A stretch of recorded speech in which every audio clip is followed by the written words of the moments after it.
déjame presentarte. Hoy estamos en familia. Cada vez que un miembro de la tertulia se presenta aquí, nos sentimos en familia, porque no es un invitado externo, foráneo, sino que es un invitado propio del grupo. Y Benjamín García es un amigo, un hermano, que lo conocemos desde que estábamos en el útero de nuestras madres, es decir, desde infancia, desde chiquito conocemos a Benjamín García. Lo que pasa es que nosotros nos conocemos por las generaciones anteriores. Benjamín García fue uno de los líderes en Moca de los movimientos juveniles, del Centro Juvenil Don Bosco, del grupo Renovación Juvenil. Benjamín García me invitó a esos grupos. Y todos estos procesos de Rincón del Arte, la tertulia, son una continuación de eso que se vivió en la infancia, juventud temprana, ¿verdad, Benjamín? Correctamente. Entonces aquí le damos la bienvenida. Adelante, usted tiene las palabras. Literatura motivacional. Y su presencia en las redes.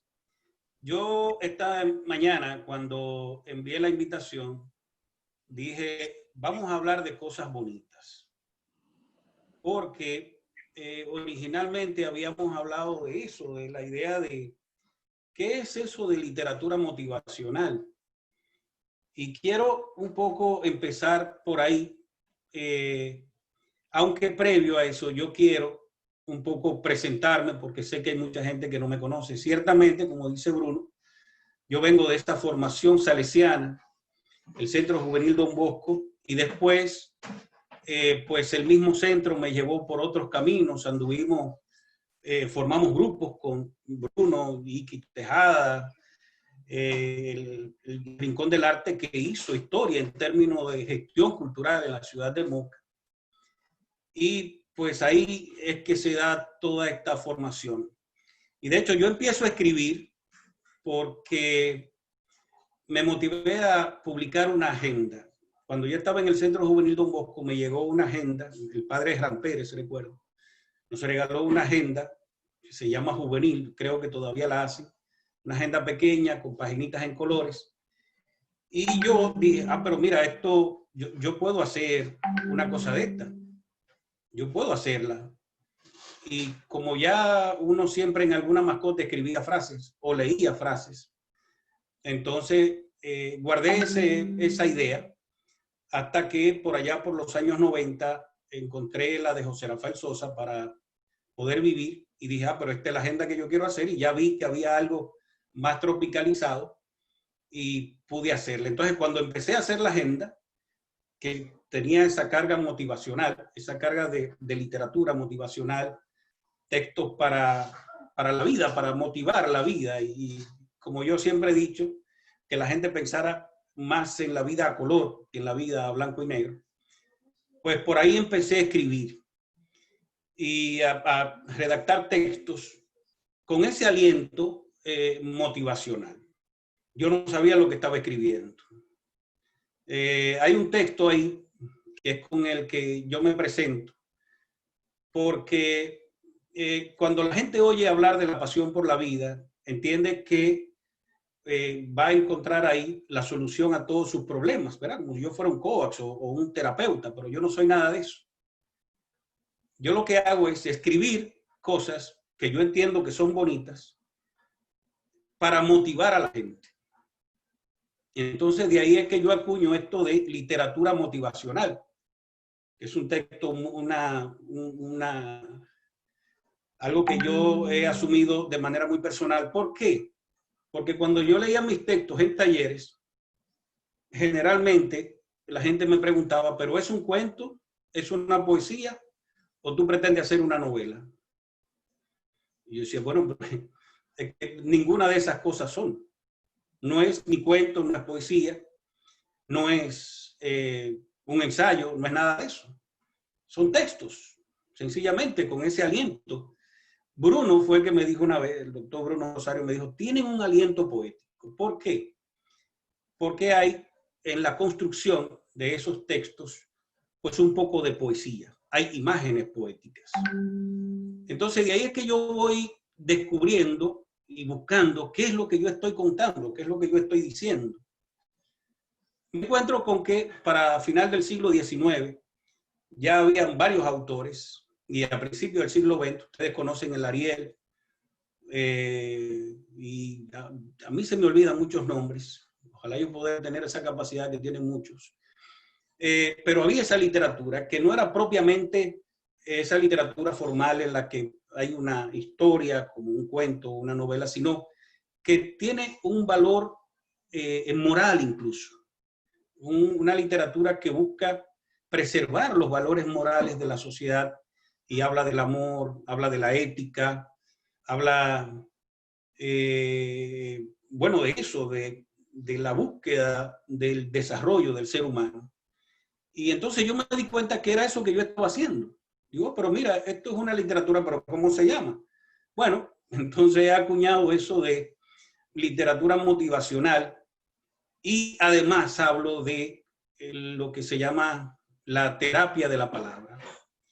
¿Por qué yo hablo de la terapia de la palabra? Porque me doy cuenta que la gente no necesita leer una dosis de consejos. 10 formas para ser feliz. El dossier de razones por las que usted tiene que sentirse feliz. No, nada de eso. Yo lo que siento es que la gente lo que busca es escuchar una palabra bonita, escuchar algo que le suene bien, que lo pueda comprender, aunque no lo entienda, pero que lo comprenda, que le motive, que le entre por los sentidos, quizás no por los oídos ni por el razonamiento, pero que le entre por las emociones, para entonces poder decir algo que le motive. Entonces yo hablo de esa palabra, de esos textos que tienen eso, que no te dan consejos, pretenden a veces ser poemas, y entonces la gente se siente motivada. ¿Dónde yo lo descubrí? Cuando yo empecé a escribir para la agenda, ya había dejado la agenda, entonces empecé a hacer unas cápsulas para la radio que se llaman La Pasión por la Vida.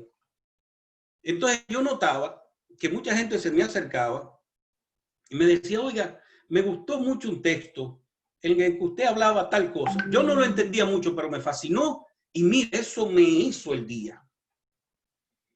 Y se lo digo en serio, mucha gente me decía, yo no entendía lo que usted me estaba diciendo, pero eso me llenó el alma y me cambió el día. Entonces me di cuenta que la palabra tiene un valor terapéutico.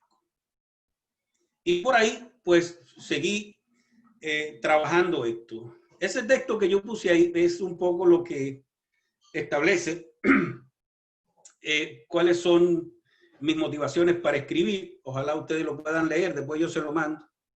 Dice, muy temprano ya me inspiraba a decir cosas. Temprano quiere decir antes de documentar mi ciudadanía, de hacer por segunda vez oficial mi presencia en el mundo. Porque una vez usted hace su presencia cuando nace, pero después la hace de manera oficial cuando obtiene sus documentos.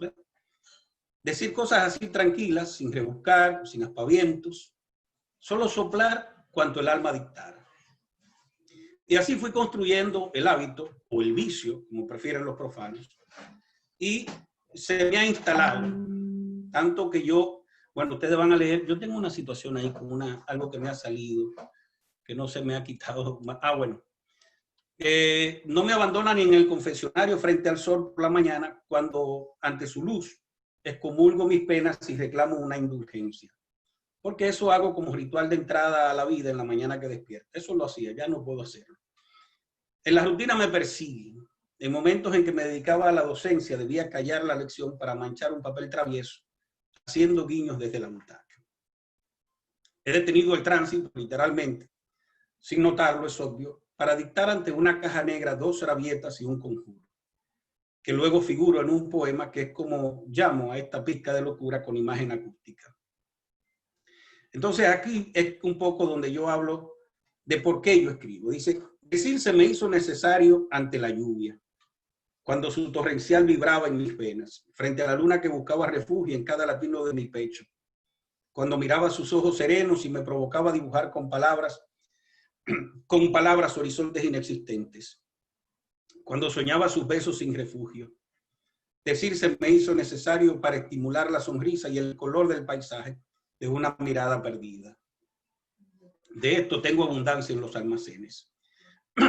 y heme aquí perdido, garabateando laberintos arrebatados al sueño, descifrando inconclusas maquinaciones de ángeles perdidos. Entonces, la literatura motivacional siempre ha existido. La Biblia es literatura motivacional. Cuando yo siento a la gente que analizando la Biblia y los textos de la Biblia, yo digo, oiga, la Biblia usted tiene que leerla como eso. Cuando usted lee un salmo, incluso la misma vida de Jesús, usted la lee como una biografía y eso es motivacional. Entonces, la literatura como elemento para